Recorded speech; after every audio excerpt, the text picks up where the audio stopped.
So we are very honored to have you with us. I'm the one that's honored to be here. Good. There's a couple of people I don't recognize. Otherwise, this was going to be the proverbial self-licking ice cream cone.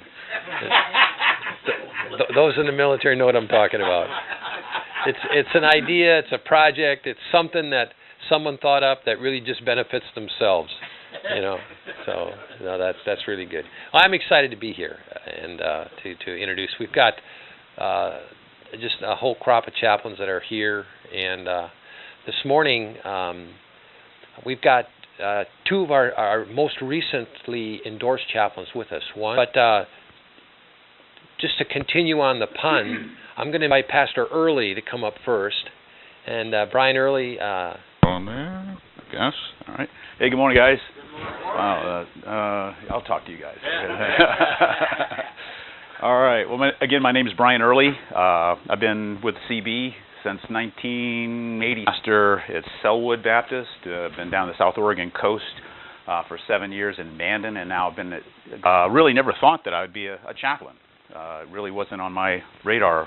Calling for pastoring was always the prime directive, and but opportunities seemed to knock, and opportunities in terms of people inviting me to consider our chaplaincy in Gladstone Police Department were like, And so proud it, considered it, and ultimately myself and 3 other guys started a chaplaincy in that for about 6 years, and also then the invitation 2.5 years ago. And if you know anything about the bureaucracy of the government and all the necessities, it took about a whole year just to get my top secret clearance process to work. And anyway, it took forever. I think I've been on the other side of application longer than I have actually being chaplain for 2 years. So anyway, long and short, that's the kind of the nutshell of the ministries that I've been a part of. But what I'd like to share is a little bit about what goes on as a pastor, as a chaplain. So just to raise a hands, how many of you are chaplains already? Okay, so any pastors here? Okay, cool. Cool. So the reason why I'm asking is because you too can do this. As you think about one of the parts of pastoring is shepherding, and the idea that we are called to shepherd the flock and to be there for them, to connect with them, to care for them, help them in their times of need, rejoice with those who rejoice, weep with those who weep. The whole operation of life connection is really what I see as the key and critical consideration. A pastor who's already has a flock, already has people to connect with, but missionally speaking, it's a whole different ballgame. And so as a pastor, I've found myself basically reclusive in the church world and ministering to the church world and being with the church people, and the ivory tower concept, that's always where I'm at. And even though we're supposed to be in the community and salt and light, you always have the excuse you got too busy. And the chaplaincy came up. It's like a mission. Praise the Lord. And now I have intentionality into the community and intentionality to a different set of people to shepherd, to consider helping them and to be alongside of them. And so it's been a wonderful bridge to be intentional into a whole different, and so I really see that, especially in the police chaplaincy, because it's in my neighborhood, you might say. We're glad in the Portland metro area, but it's really a small town. It's about 12,000 people, 1 school district, 1 police department, 1 fire department. It feels like a small town. And so this is missional connection specifically into this small community. I am sure it would feel and look a lot different if it was in Portland, in the Portland, Gresham, or some of the other larger cities. But in Gladstone, it has that Mayberry feel, if you're familiar with that one.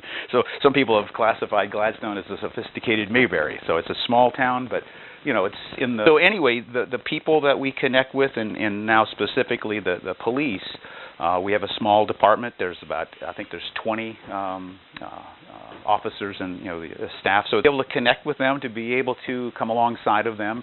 And having done it about 5 years now, you see that slow ebb of relational connection to give you that for the untouchables. You can't, they don't want to let you into their world. Well, if you're around them long enough, and if you're with them in their good times and their bad times, you go to their debriefings, you do ride-alongs, you You're there for the tragedies. You're there for the issues.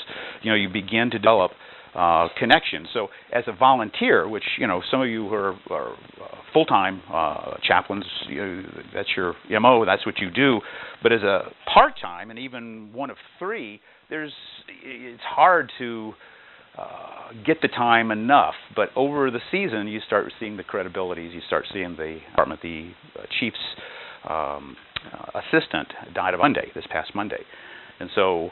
Obviously, we're all officers. As female, she's kind of taking it kind of tough, and so how do you connect with them and just be alongside them, let them know you're there, and the chief. How do you connect with the chief? Capitalize on last night when the speaker was talking about his meal that his wife prepared for him. So, one of the ways that I think, maybe you guys have differences of opinion, is to be all things to all people. So, my chief likes bourbon, so and that's my way of connecting with him. So some of you anyway, but to come into his world and to say, hey, I'm thinking about you, concerned about you, and so that was his language. So I have no problem with that. So, but that was my chaplain's way, and so I'm surprised him. I'm sure the chaplain brought me bourbon. Cool.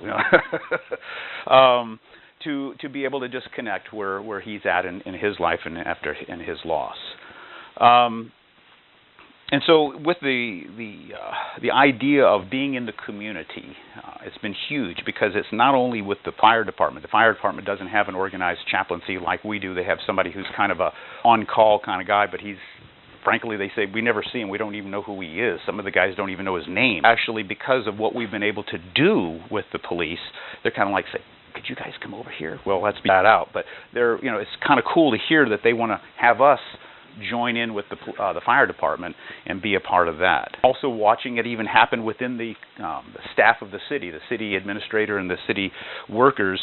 After Maria had passed, they actually called us in to say, could you come attend the debriefing for her? Credibility that the chaplaincy has then done, not only to be with the police, but now with the fire and, in a sense, with the officials in the city. With the FBI, it's a whole different world. The FBI, you don't do ride-alongs with FBI, but you can do call-outs if you go with them if they do like evidence response team to go to. But that's a really slow ebb of development because most people in the bureau, they're all in cubes, offices sprinkled about, and so we have the freedom to walk the halls and to meet and greet. But if they're busy, you don't want to bug them. And so we've been really trying to figure out ways to connect with them besides certain, we invited to like Memorial Day, around Memorial Day they have a law enforcement week, and they ask us to come to pray over invite us to their community family gatherings. Well, that's fine. So Trey Doty, Steve Chadwick, do you got him here? Yeah, so Steve and Trey Doty are a part of Responder Life. Trey is my counterpart. He's the other chaplain for the FBI. He and I came up with an idea. We call it Coffee and Donuts with a Chaplain. And so every month on Wednesday at 10, we bring good donuts and Starbucks coffee, and the Employee Assistance Program, which is the umbrella that we work under, they promote it and get it out to the folks. And in the cafeteria, we have coffee and donuts for an hour. And it's been amazing. We've had like 40 to 50 people come. We run out. We've got to buy more next time. To come to hang out with us, to meet and greet and to connect. And it's been an amazing connection factor. I mean, that's the key, is connection. How do you connect? How do you find the creative ways to connect with the folks? And so they'll come talk, and through that, then we've been able to get into their lives to find out, hey, can we get together sometime? So it's really, those have been the key lead-ins of creative approaches to connect with the Bureau staff along the way. So I've only been doing that about 2 years, and so we've only been doing the coffee and donuts for about a year and some change. And so just watching the slow ebb of connection. Again, that's the key, the connection. Hard, hey, see me when you're having a need. So those are the kind of, I guess you want to say, the building blocks of chaplaincy as a pastor. To do, in a sense, what you do as a pastor anyways, shepherd the flock, connect, be caring, loving, etc. So please, yeah. It must be really good donuts. I was kind of Heavenly Donuts, Blue Diamond Donuts, yeah. How is your congregation? Elders, and that's a great question, is how do they share the time? And some don't quite understand it, but the elders, of course, have affirmed that and approved it, you might say. And, I have to be careful. I have to balance the budget, so to speak, of time, energy for that. And so balance sometimes. And obviously, that's your prime directive. That's your MO. That's what you're supposed to be doing. So this, I call it my collateral duty. That's really chaplaincy is a collateral duty. Yeah, so actually the FBI asks the chaplains to have it's very minimal. It's 8 hours, but there's no specifications of how much time. So for me, in a small community, this was kind of fun. I'm a runner, and every day I run past the police department. And inevitably, part of my run, so I'm not really adding anything to it. I'll stop, hey, what's going on? We got my dog, they want my dog, they throw sticks for my dog. So it's almost like it's a blended thing, so I don't have to go out of my way, go extra mile for that. So it's into the already components, but nothing, and so it's just more high-by. That could be a ride-along the next week. It could be, hey, could you go do a death notification? And I love it. Yeah. I mean, it's, my calling, of course, is pastoring, but I've realized that this gives an outlet that the pastoring doesn't in terms of missional connecting for that. You can go on a short-term mission trip and, share my... Now it's kind of like ongoing, and it's, so I literally feel it's the missional side that I've missed for so long. Hey, and then another one tomorrow. Yeah, so he's busy. But before you go, don't run away. I just wanted to invite you men to join me in prayer for help Brian to balance his time management, and tell you that they as a church, as a congregation, are invested. Good day before he has to run back to his pastoral duties. I pray in. That would be helpful. Well, from the local police to the FBI, we're host. Shoreline Community Church has been ministering undercover. Got to be official, yeah. And I'm looking around, and I had tried to get him. Crap hanger. He's been coming to men's retreat with his church. Cooperates with other CB churches in the area. Absolutely. So we'll get him in any way we can. But it's exciting. I got to tell you, it was really neat because I'm in. Yeah, so welcome. Well, thank you. In 1976, I joined the Army, and I got married with me. Can't stand it, and she was always inviting me. Finally, in 1978, and it was during that time I went there, and that opened up the door in which my wife and I both get that. Thank you. And that taught me that the military is a critical time in life. And the opportunity to minister to military people is so important. The pastor that was back there, eventually in 1996, I came back into ministry. About years ago, I was at a church over on the coast, and over on the coast is a real challenge. In Sector North Bend, they have no chaplain there. The closest chaplain is in Astoria. We've got a second chaplain in Seattle. So for the Coast Guard, there's 2 chaplains covering the northwestern United States. They've got an area down there with about 300 personnel. You add the families to it, about 600. Tell them getting that chaplain coverage. Budget cuts keeps them from coming down, but maybe. I started doing that Bible study with some of the people, and the chaplain at that time ended up coming and visiting the Bible study, and he loved it. Talked with the D13 chaplain about it, and sure enough, the D13 chaplain came, and I did that. And since that time, I've been serving alongside 10 different, last 5 captains at Sector North Bend. But we're kind of like a pilot program, and we had 4 different people up and down the coast that were doing it. Set up an office in a Coast Guard station, and boy, I'll tell you what, it blew up. But the whole time, what is so neat is we've had the opportunity to minister to these Coast Guard families in times of need, help them out in a variety of ways, encourage them, be there for the spouses. But I think I've learned a few things in all of this, is that Chaplain decided he was going to do whatever he wanted to do, and that's what ended up getting into so much trouble. But it's gradually worked on where the chaplains have been great. They've encouraged me all the way along. The opportunity for this program came up, which was thrilling, because this is what kind of things come along. Well, I've done 16 different change of commands. Bible studies on an every week we have the Bible studies for the Coast Guard. The key to remember, once again, is we're not an entity. No. Oh, sure. So my question, I saw you in your auxiliary uniform. Yes. Do you get a new uniform? For civilian. In fact, they wouldn't even let me put any of the ministry hours that I was putting down in the auxiliary. I couldn't report. The Bible study is really difficult with the duty schedules that they have.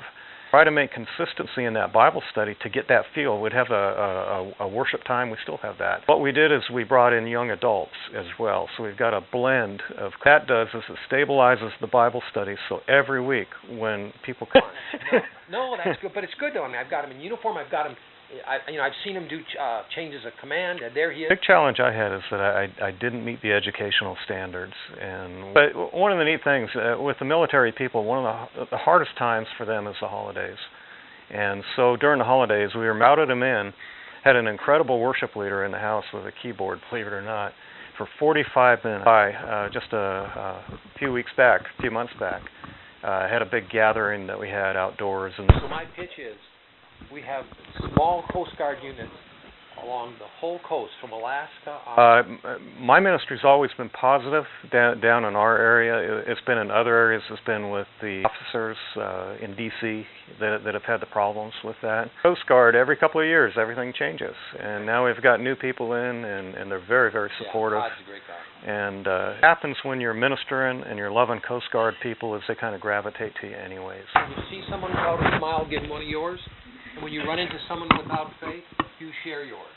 And that's the same type of thing. That's right. Thank you, Mike. Oh, man. Yeah, that's exciting, you know, the creativity, the excitement of people. Chaplains here have any time pressures or... Gordon Riddick, and I've been a chaplain with Peace Health for 9 years now, which is kind of fun to have been there. I was a produce manager for Fred Meyer for 28 years. Before that, I was a pastor for 5 years, and so forth. I knew 25 years ago I wanted to be a chaplain, but couldn't get to CPE. To become a hospital chaplain, you have to have a bachelor's degree, 3-year master's from seminary, and 1,600-hour internship in the hospital. I had a family to take care of, and so gave up on that dream for a lot of years. And it came to Portland it came to Eugene about 13 years ago, and ultimately health changes for me forced me to go another direction, and so I did my internship under the table while I was still a produce manager full-time and a heart patient and all these things going on, and got through it, lived through it, and they said there wouldn't be a job, and I tell people somebody forgot to tell God that, so I ended up with a job at Peace Health, and it's been the best thing I've ever done. I've worked at 3 different hospitals they have, and that's been a good thing. Let me share just a story, something that just happened last week. My approach as a chaplain, what I bring to patients as a chaplain depends on one basic question: what do they need? It's different in each situation. There are so many things that come up. I never know what it will be. That's part of why I love what I do. What I bring every time in the way of approach doesn't vary, though. I am always there representing a loving, caring God to those who need exactly that, whatever their need, whoever they are, whatever they might believe. In each and every encounter, I am looking to build bridges, not walls, to make connections, not to break connections. A week ago, I spent time with a delightful couple who needed to talk.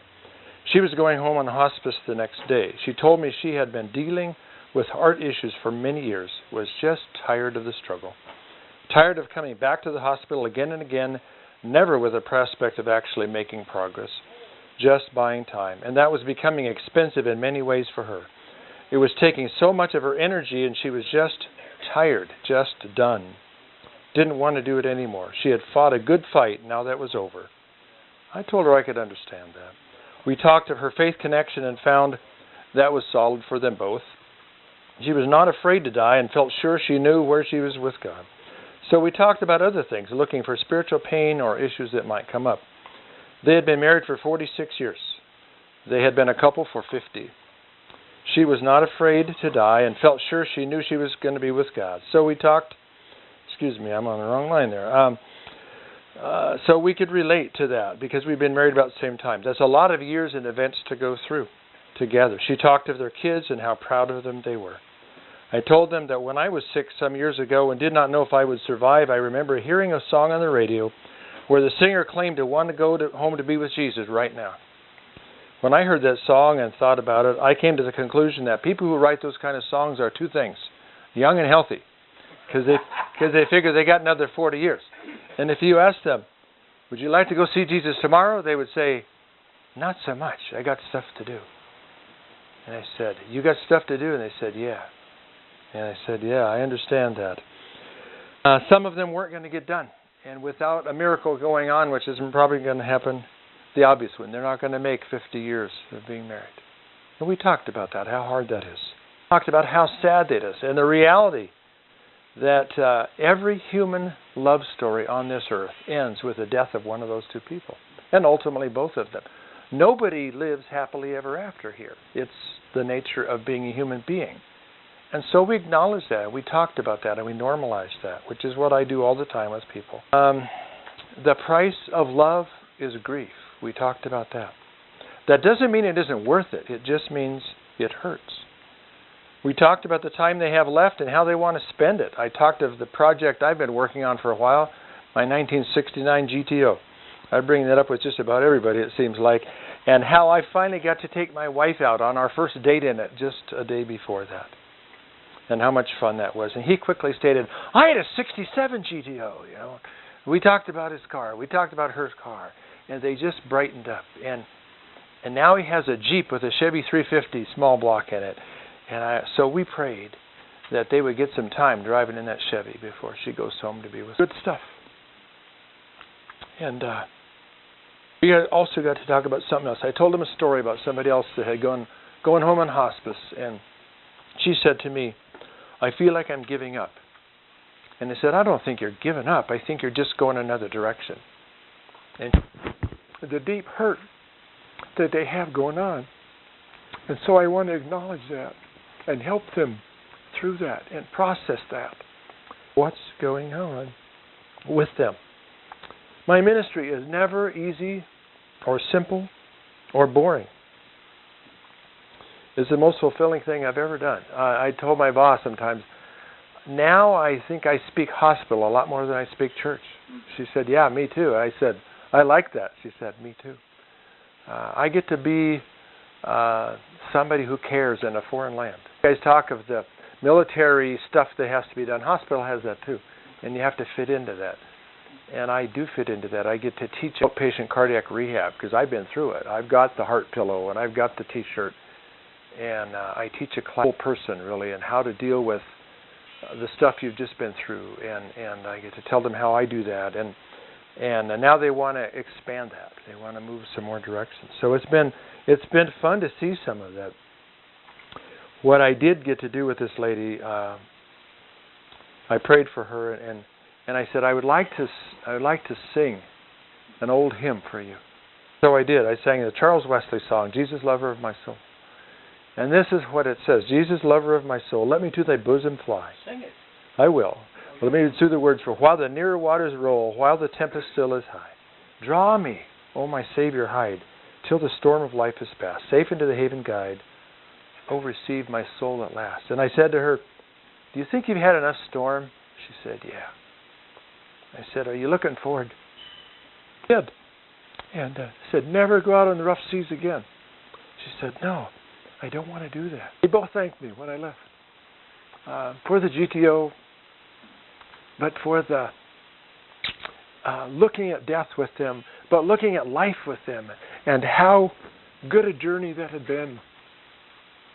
And part of why I think I'm tearing up is Sub has a lot of heavies, and 2 weeks ago I had a 16-hour shift of a 16-year-old kid that I had to see in his eyes, and so I hit with some recently, and I noticed that. And leaky anyway, but boy, I'm leaky a lot right now, and it's the price I pay. But I'm not complaining. I'm just saying I'm not unhappy to be here. It's just what happened. But let me sing that song for you. Just a verse of it. This is the way Ken Medema does it, which I love. It goes like this: Jesus, lover of my soul, let me to thy bosom fly, while the nearer waters roll, while the tempest still is high.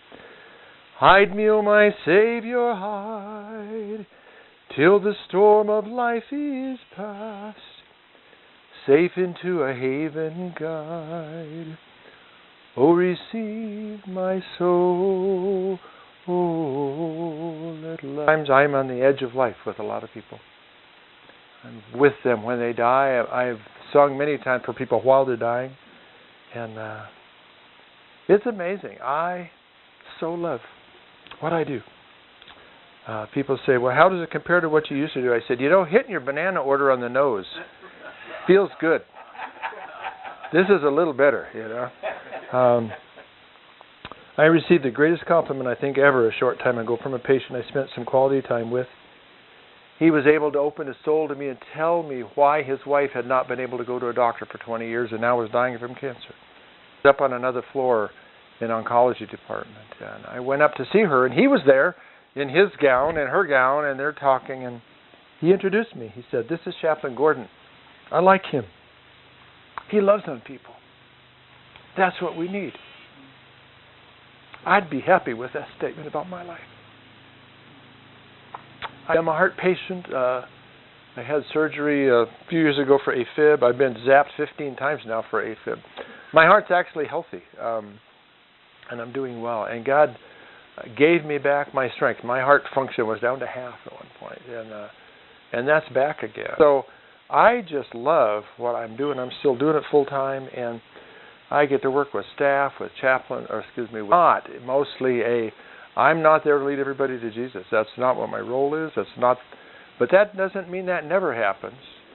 But I'm always there listening. What do you want? What helps you? Okay, I let them set the agenda. I don't come in, especially with vets, and all I got is say, if I find out they're a car guy, I'll say, well, what do you got? And then I'll say, well, I have a little economy car. They say, what do you have? I said, something that takes all my economy. I said, I have a 69 GTO, and oh man, all of a sudden it's like, dude, you are cool. Well, the point is, you're just like me. It's like, yeah. So we talk cars and we talk about life. I got a staff. I got a key to a 69 GTO, and acting with people, loving them where they are, is amazing. I just saw a statement the other day that said, people are not able to change until they understand that they are loved. Love you if you straighten out.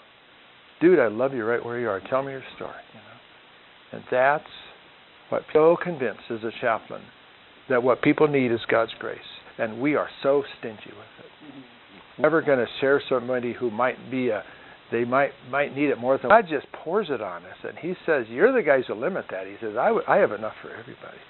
So when I just love on people without strings, without a hook, then it's been way more. God is good. He allows me to do some fun stuff. And as I get closer to being to the point where I'm probably not going to be moving there, I'm looking at changing a little bit into a little more with some rehab folks. They talked to me the other day about that. When you're done doing that, what about working with us? It's like, let's talk about that. So it's just been a whole new area that's a lot of fun. We don't have a lot of hospital chaplains with CB stuff, but I think a few years ago there was 6 in the whole country. I don't know, how many there are, but now there were at one time not very many, and there was 3 of us together at one meeting, which was kind of interesting. But it's a very unique ministry. I get to see people that pastors don't get to see. Okay, I really do. I get to see anybody in the hospital. I work with a psychiatrist. He thinks I'm cool because he likes bar. We just talk about stuff, okay? And so I'm part of the team, and it's not questions.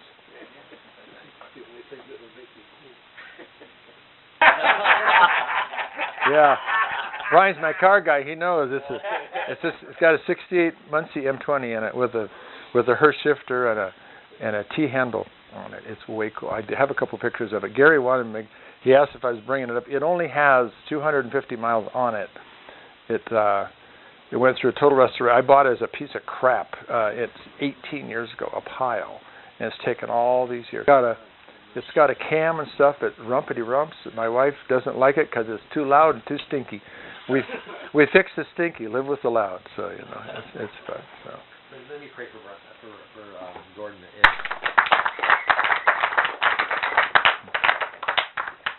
You got a few minutes left. Yeah, thank you. There you go. What I'd like to do is just take a moment. I know I've got some non-chaplains here, but I've got a large number, and I want to address two questions. One is, it's already come up, and it come up here. One is golden rule says what we do to others as we do to ourselves. Now I understand that there's a lot more to be said. Point. The thing that institutional chaplaincy and why chaplaincy is hiding on me. I'm sorry. Another one of my chaplains. I remember. Guys change facial hair on me, and it's like, and then you smile, and it's like, when are you going to notice me? You know. But the point is, so whether it's in the military, whether it's working with police and dealing with captive audiences, right? And so when someone's part of the skill. And some of it is training, some of it is nuanced over time. How have you observed it and thought about it over the years? Brad, good to see you. Brad West, retired from the Army, and he came home to the Northwest. Anyway, I had opportunity. He had a very interesting situation. I literally ran. I drove to White Sands Missile Range, and for his retirement ceremony a couple of years ago. And it was my first time. I was family life chaplain. Mm-hmm. Well, no, actually, I was deputy senior chaplain. Tragedy happened across the state lines at White Sands, right? Mm-hmm. Right. A chaplain strike the shepherd and scatter the sheep. And so here we had walked in civilian clothes, and a man.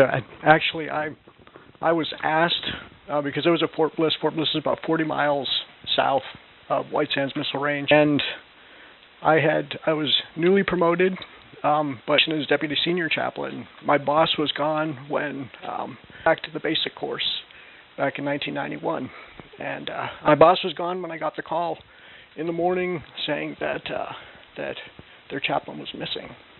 Actually, I put together a rotation and sent chaplains up to care for folks up there for about 3 months until they received their new chaplain, having no idea that I was going to be that new chaplain.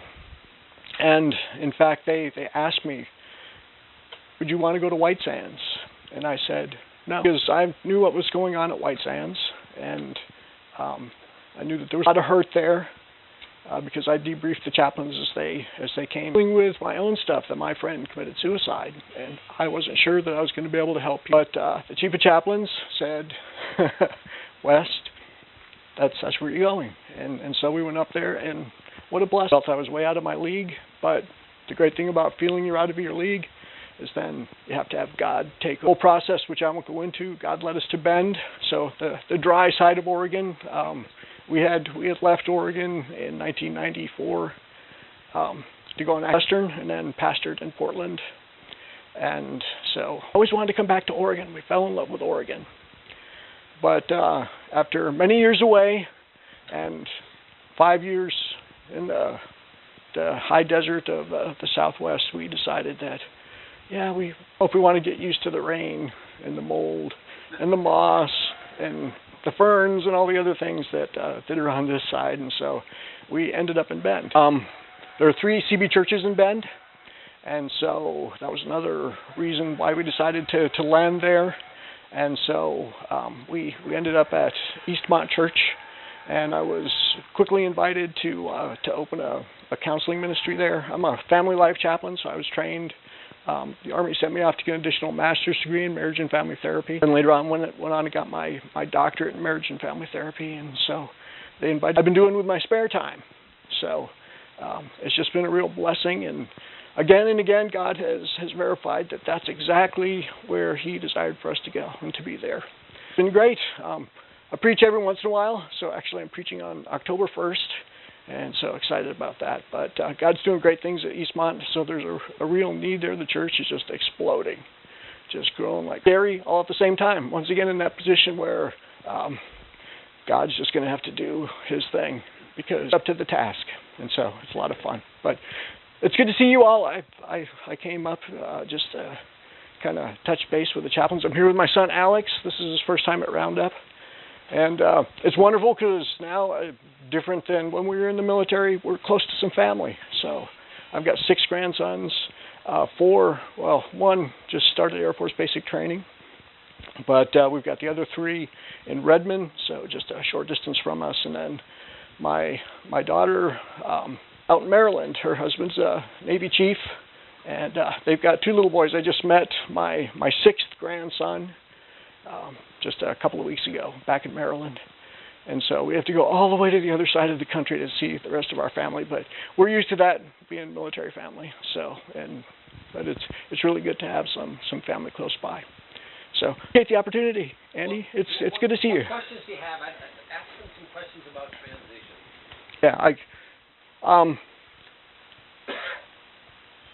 understanding that the chaplaincy is going to end was one of the most important things. I've seen chaplains who had no idea what to do with themselves when they I had been told when I was in seminary still that you consider the chaplaincy to be, your ministry. It's not a career. It's your ministry. When God area of the vineyard, then be ready to go. And so that's why I always looked at it. And that really helped me, because I was looking for, okay, Lord, I've had many different assignments. What's your next assignment? And it was at Eastmont Church, and so that was very, very helpful. Just as in fact, it was kind of interesting. He mentioned his daughter married to the Navy chief. Daughter was in the Navy herself, right? Mm-hmm, right. Yeah, and met and they married. And he gave me that massive throwing star chief coin at your retirement, right? And I brought it just for because of the MRU challenge coin, and I was showing people different types of coins and stuff like that. I mean, that thing is deadly. It's impressive. It's got this cross swashbuckling. That would literally, if you do that. But anyway, it's good to see you. Let's pray. Father, thanks for helping me recognize Brad with the new facial construction there, and Lord, I thank you for just his faithfulness, him and his wife both, raising their children and now reveling in the crop of grandchildren, and the opportunity of continuing ministry in the Bend area. As Brad so wisely said, we're never adequate in and of ourselves, and so daily we have to rely upon you. And so may we do that as Brad does that, and just really give him wisdom in the words, and just a powerful delivery when he preaches here coming up soon. Thank you for all the skills that you allowed him to develop, the training that he's had in the military. And now, Lord, may it be well applied in the vineyard of your church. We pray in Jesus' name. Amen. Amen.